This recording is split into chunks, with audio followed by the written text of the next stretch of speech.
Hi there, guys. Welcome to all of you on tech टकाटक टिक टकाटक tech टकाटक। आज के वीडियो में हम समझेंगे कि ट्रांसमिशन लाइन में हमें हमिंग साउंड क्यों सुनाई देता है।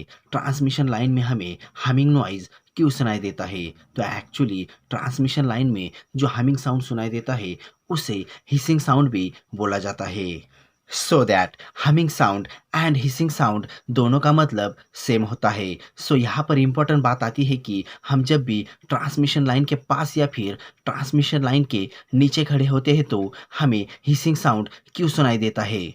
सो एक्चुअली पावर स्टेशन में जब बिजली बनाई जाती है तो पावर स्टेशन में केवल 11 टू 13 केवी बिजली ही बनाई जाती है और बाद में बिजली को बहुत दूर गांवों और शहरों में भेजने के लिए हाई वोल्टेज ट्रांसफार्मर द्वारा बिजली के वोल्टेज को बढ़ाकर 220 केवी वोल्टेज तक किया जाता है, यानी कि 2,20,000 वोल्टेज तक किया जाता है। सो दैट बिजली को बहुत दूर भेजने के लिए ट्रांसमिशन लाइन को हमेशा हाई वोल्टेज पर ही ऑपरेट किया जाता है। सो दैट यहाँ पर अगर आप बिजली कैसे बनाई जाती है और बिजली हमारे घरों तक कैसे आती है इसके बारे में जानना चाहते हो, देन ऊपर आई बटन के लिंक पर क्लिक करके आप हमारी वीडियोस देख सकते हो, या फिर end of the video and screen पर क्लिक करके भी हमारी वीडियोस देख सकते हो। इससे आपका नॉलेज काफ़ी ज़्यादा बढ़ेगा। एंड ट्रांसफार्मर के बारे में हम नेक्स्ट वीडियो में डिस्कशन करेंगे और बाद में बिजली को ट्रांसमिशन लाइंस द्वारा गांव और शहरों में भेज दिया जाता है। सो जैसे कि आपको पता है कि हमारी जो ट्रांसमिशन लाइंस होती है वो हमेशा हाई वोल्टेज पे ही ऑपरेट की जाती है। सो दैट ट्रांसमिशन लाइन के हाई वोल्टेज के कारण कंडक्टर के आजू बाजू में इलेक्ट्रोस्टैटिक फील्ड प्रोड्यूस हो जाती है और इसी इलेक्ट्रोस्टैटिक फील्ड के कारण कंडक्टर के आजू बाजू में पोटेंशियल ग्रेडियंट की कंडीशन क्रिएट हो जाती है। सो पोटेंशियल ग्रेडियंट क्या होता है? सो दैट वोल्टेज का चेंज होना विथ रिस्पेक्ट टू डिस्टेंस, यानी कि पोटेंशियल ग्रेडियंट। सो जैसे कि आपको पता है किसी ट्रांसमिशन लाइन से अगर काफ़ी तेज़ गति से करंट फ्लो होता है तो उसके आजू बाजू में मैग्नेटिक फील्ड यानी कि चुंबकीय क्षेत्र पैदा हो जाता है और उसे वर्चुअल कंडक्टर भी बोला जाता है, जो हमें दूर से ही खींच सकता है। सो दैट हाई वोल्टेज के कारण कंडक्टर के आजू बाजू में प्रोड्यूस होने वाला जो मैग्नेटिक फील्ड होता है, ये मैग्नेटिक फील्ड हम ट्रांसमिशन लाइन से जैसे जैसे दूर जाते हैं वैसे ही ये मैग्नेटिक फील्ड कम होता जाता है। सो जैसे कि मान लीजिए आप किसी हाई वोल्टेज के ट्रांसमिशन लाइन के पास खड़े हैं। सो यहाँ पर इस ट्रांसमिशन लाइन का मैग्नेटिक फील्ड 400 केबी का है।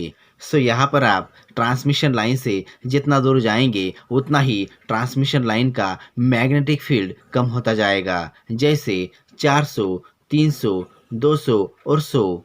सो दैट वोल्टेज के इसी वेरिएशन को पोटेंशियल ग्रेडियंट बोला जाता है। सो एक्चुअली क्या होता है, हमारे जो ट्रांसमिशन लाइंस के कंडक्टर्स होते हैं वो इंसुलेटर्स के थ्रू हवा में लटके होते हैं। सो यहाँ पर अगर आप इंसुलेटर्स क्या होते हैं इसके बारे में जानना चाहते हो, देन ऊपर आई बटन के लिंक पर क्लिक करके आप हमारा वीडियो देख सकते हो। सो एक्चुअली कंडक्टर्स के इंसुलेटर के थ्रू हवा में लटके होने के कारण कंडक्टर्स के आजू बाजू में हवा होती है। सो यहाँ पर वो हवा डाइलेक्ट्रिक मीडियम की तरह काम करती है और हमारा हवा का जो डाई इलेक्ट्रिक स्ट्रेंथ होता है और normal temperature and normal pressure के अंदर 30 केवी पर सेंटीमीटर होता है, यानी कि हमारी जो हवा है उसके अंदर से अगर 1 सेंटीमीटर के अंदर 30 केवी वोल्टेज के ऊपर का वोल्टेज पास होता है तो हवा आयोनाइज हो जाएगी और उसके अंदर से करंट फ्लो होने लगेगा और इसे आयोनाइजेशन को हम लोग ब्रेकडाउन बोलते हैं। सो एक्चुअली हवा का जो डाइलेक्ट्रिक स्ट्रेंथ होता है वो normal temperature and normal pressure के अंदर पर सेंटीमीटर 30 केवी के आसपास होता है। तो जब भी हवा आयोनाइज हो जाती है, यानी कि जब भी हवा का ब्रेकडाउन हो जाता है तो उसके अंदर से करंट फ्लो होने लगता है एंड उसको हम लोग वर्चुअल कंडक्टर भी बोल सकते हैं, यानी कि हमारे कंडक्टर के आसपास की जो हवा होती है उसके अंदर भी करंट फ्लो होने लगता है। तो जब भी हवा का ब्रेकडाउन हो जाता है तो उसके अंदर से हिसिंग साउंड निकलता है, यानी कि हमारे कंडक्टर के आसपास की जो हवा होती है उसके अंदर भी करंट फ्लो होने लगता है। तो जब भी हवा का ब्रेकडाउन हो जाता है उसके अंदर से हिसिंग साउंड निकलता है, यानी कि जब भी हवा आयोनाइज हो जाती है तो हिसिंग नॉइज प्रोड्यूस करती है एंड यही आवाज़ हमें ट्रांसमिशन लाइन में सुनाई देती है। तो जब भी हवा आयोनाइज हो जाती है तो हवा कंडक्टर के अंदर वाइब्रेशन भी प्रोड्यूस करती है और इसी कारण से कंडक्टर के आसपास वायलेट कलर की लाइट प्रोड्यूस होती है और इसी को कोरोना बोला जाता है। बट ये जो वायलेट कलर की लाइट है ये हमें हमेशा देखने को नहीं मिलता है, यानी कि कोरोना इफेक्ट हमें डिस्क्रिप्टिव क्रिटिकल वोल्टेज पे ही देखने को मिलता है। यानी कि जिस भी वोल्टेज लेवल पे हवा आयोनाइज हो जाती है उसी लेवल पे हमें कोरोना इफेक्ट देखने को मिलता है।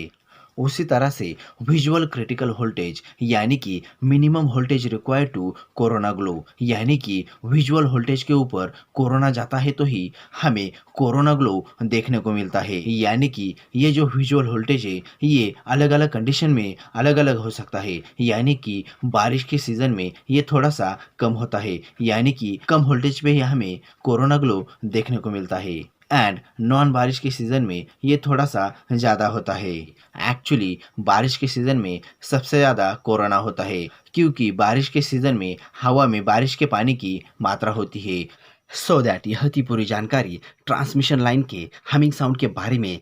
वीडियो कैसा लगा आप हमें कमेंट करके बता सकते हैं एंड इसके बारे में और भी जानकारी चाहिए होंगी देन इसका लिंक मैंने डिस्क्रिप्शन बॉक्स में दिया हुआ है। और अगर आप चाहे देन हमें अदर सोशल मीडिया प्लेटफॉर्म पे भी फॉलो कर सकते हो एंड अगर आप इस तरह के और भी इंफॉर्मेटिव एंड टेक्निकल वीडियोज़ को देखना चाहते हो देन ऊपर आई बटन के लिंक पर क्लिक करके आप हमारे all informative and technical videos को देख सकते हो। So that thanks for joining me. Stay tuned with me on Tech Takatak. Bye bye.